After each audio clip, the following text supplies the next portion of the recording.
Ladies and gentlemen, hey, hi, how you doing? Welcome back to the channel. Thank you so much for stopping by.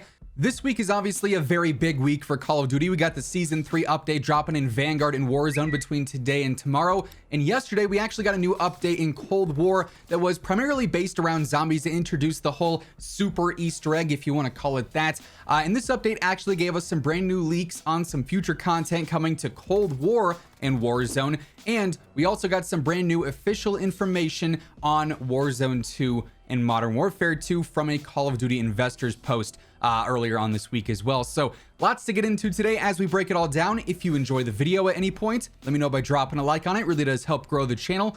And if you're new here or if you have not already subscribed, every single day I got you covered with all things going on, news, updates, loadouts, tips. You'll find it all right here. So feel free to subscribe. That way you can always stay up to date. So let's start first with Warzone 2 and Modern Warfare 2. Earlier on this week, there was a financial results post from Q1 of 2022 for Activision and Blizzard. And obviously in this, they're talking about Call of Duty a little bit. And from this, we got one very specific little excerpt to go over that actually, it doesn't reveal a ton, but what it does talk about is pretty important, at least in my opinion, because it does give us a greater timeline on what to expect later this year. So the full quote reads as follows. The Call of Duty teams delivered substantial gameplay improvements for Vanguard and Warzone in the first quarter, which I would say is true. Obviously, they've been focusing pretty heavy on gameplay improvements and fixes for both games over the past few major updates. Development on this year's premium and Warzone experiences led by Infinity Ward is proceeding very well. This year's Call of Duty is a sequel to 2019's Modern Warfare, the most successful Call of Duty to date, which of course we already knew it's going to be MW2 basically. And it will be the most advanced experience in franchise history. More on that in just a moment. The new free-to-play Warzone experience, aka Warzone 2, which is built from the ground up alongside Modern Warfare 2, features groundbreaking innovations to be revealed later this year. So, why is this so important? Well, one, it talks about how MW2 is going to be the most in-depth and expansive experience, right? And I think what they mean when they say this is that this is going to offer the most unique experiences that any Call of Duty title has ever offered. Obviously, as we know, there's going to be a new campaign that is a sequel to MW 2019's. It's going to pick up where, obviously, MW 2019 left off with Task Force 141. We're going to have a brand new multiplayer experience, which I would assume is going to be relatively similar to MW 2019, obviously with some new innovations here and there, new weapons, new maps, the usual stuff right there for a Call of Duty multiplayer. On top of that, we also have leaks for a sandbox mode of some kind coming with Warzone 2 and Modern Warfare 2, which will allow us to actually, sort of free play, build things, mess around, test stuff, all sorts of stuff like that, which obviously we have never had in a Call of Duty game before. And that was confirmed in one of the previous calls that I was a part of with some of the Warzone devs and Infinity Ward devs from a little while back. We've talked about that previously. And then on top of that, we also have the whole rumored DMZ mode or Tarkov-esque mode, which is said to replace like co-op or zombies that we'd usually have in a COD as that third mode, like Spec Ops, for instance, back in MW 2019. We're going to have this Tarkov mode, which is PvP and PvE. You got to go in, you got to find loot, you got to scavenge, you got to exfil. Obviously a very different take on Call of Duty gameplay. So when they say stuff like that and how this is going to be the most expansive and intricate COD game that we've ever seen, that's sort of how I'm reading that. Obviously it's not a super detailed quote there, but it is important nonetheless, and that's how I sort of interpret that.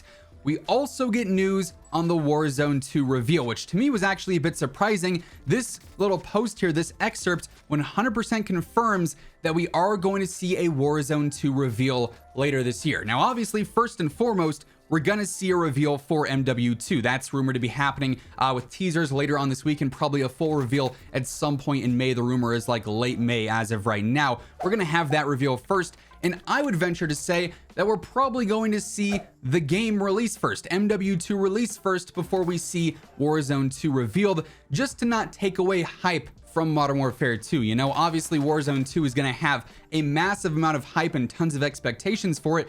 They don't want to overshadow MW2 by revealing that too soon. Then MW2 drops and it's really just a waiting room for Warzone 2, So in my opinion, at least, I imagine that we're going to see this reveal for Warzone 2 probably happen at the point when we usually see an integration happen. Usually we get the premium title dropping, in late October, early November, and then about a month after that, then we see the Warzone integration happen. We can assume that's probably not going to be the case this year with obviously Warzone 2 dropping, so that'd sort of negate that.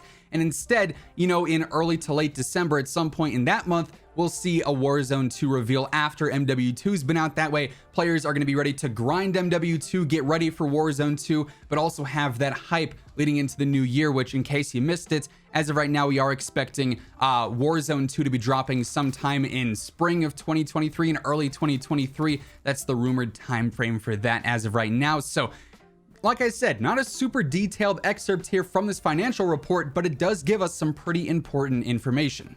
Now, moving on, like I said, earlier this week, we did see a new Cold War title update go live to introduce some new zombies content. It really wasn't anything too crazy. Even if you're a big zombies fan, it did seem a little bit disappointing from the outside looking in, but this update did add in some new files to actually get data mined from some of the leakers and data miners in the community, which gives us some information on some future content, including a brand new weapon known as the UGR SMG, then also a new operator known as Laser or Lazar from the campaign, obviously, if you played the Cold War campaign.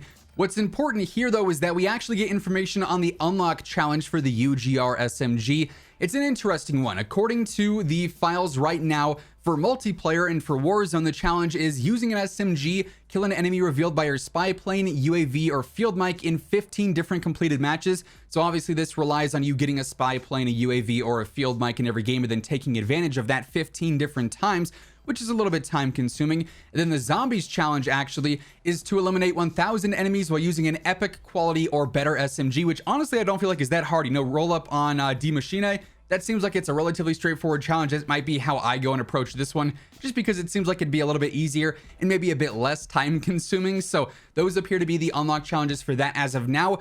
But that said, we've got no idea when this gun is supposed to go live. It could be in 2 weeks. It could be in 6 weeks. Obviously, once it happens, I'll let you guys know. We'll be talking about it here on the channel. But those, unlock challenges were added into the files. So we should be seeing the UGR SMG at some point here in the relatively near future. And then, like I said, Lazar from the campaign was also added into the files as an upcoming operator, so we'll see him drop probably with a new bundle at some point, either in Season 3 or maybe even Season 4. We'll have to wait and see, but that seems to be like the main leaks from this new Cold War update, which obviously is content we'll also see in Warzone whenever it does end up releasing. But all that being said, that is effectively everything we learned about Warzone 2, and then also some future Warzone and Cold War content over the course of the past couple of days. That's going to wrap things up for today. If you enjoyed the video, let me know by dropping a like on it. Would be seriously appreciated. And if you're new here or if you have not already subscribed, every day I got you covered with all things going on in COD. So feel free to hit that sub button and turn on those post notifications. And as always, if you want to check out any of my partners, be sure to use code IMMORTAL for a discount on all Scuff, G Fuel, Gamer Advantage, and Control Freak products. And the links for all those can be found down in the description below. But once again, thank you so much for tuning in, and until next time, take it easy, have an awesome rest of your day, and I'll catch you guys later. Peace out.